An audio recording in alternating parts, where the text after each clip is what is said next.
Now, let's get back to this Clash of Civilizations thing.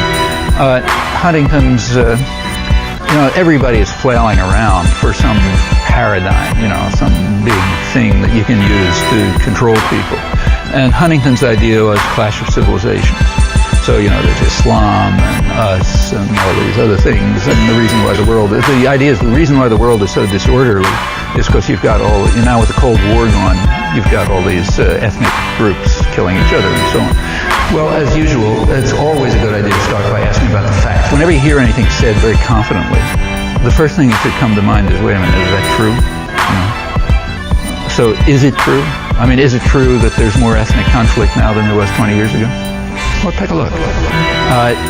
In most of the big conflicts that are going on around the world were going on right through the Cold War, like Burundi and Rwanda. There were huge massacres going on in the early 70s. Actually, I wrote about them at the time.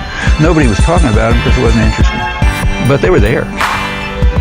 There are some, in fact, just about everyone you pick goes way back. Now, there are some that are new. Those within the former Soviet system, including Yugoslavia, within the old so-called communist system, they're new.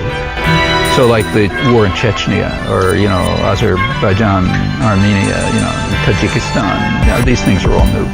But that's standard. Anytime a tyrannical system breaks down, you have all sorts of conflict internal to it. Just take a look at the breakdown of the European empires. Every single one was like that, and most of them were worse. So first of all, the factual basis is very thin. Now, what about the principle, Clash of Civilizations? Like, say, the big bad guy is Islam. Well, there are a few problems with that. The most fundamentalist Islamic state in the world is our big ally, Saudi Arabia. How's that feel?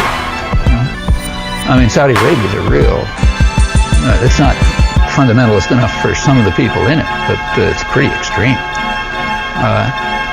Are we trying to undermine Saudi Arabia? Of course not. They're sitting on all the oil. In fact, they're our clients. That's a family dictatorship that we keep in power because they make sure that the money from oil doesn't go to the people of the region, but goes to London and New York. So they're okay. There's no Clash of Civilizations there. That's state fundamentalism. What about individual, like non-state? Well, by far the worst ones are the guys who are tearing Afghanistan to pieces. You find more crazy Islamic fundamentalists around than them. I don't know about them. Where'd they get their power from? Well, your pocket, They got $6 billion or so, it's claimed, from the United States and Saudi Arabia through the 1980s. Now they're tearing Afghanistan apart, but it's not nothing that we do. We're only wonderful people. So where is this Clash of Civilizations between Islam and the West? I don't see it. I mean, Indonesia is an Islamic state. Do you see us trying to undermine Indonesia?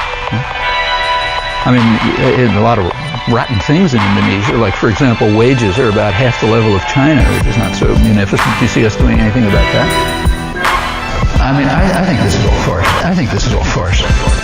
I mean, I don't mean to say total farce. Like, there must be a new paradigm, something that people can build their careers on and write books about and so on and so forth, which can then be turned into a device of controlling people. That part is true. And maybe this will work, or if it doesn't, you try something else.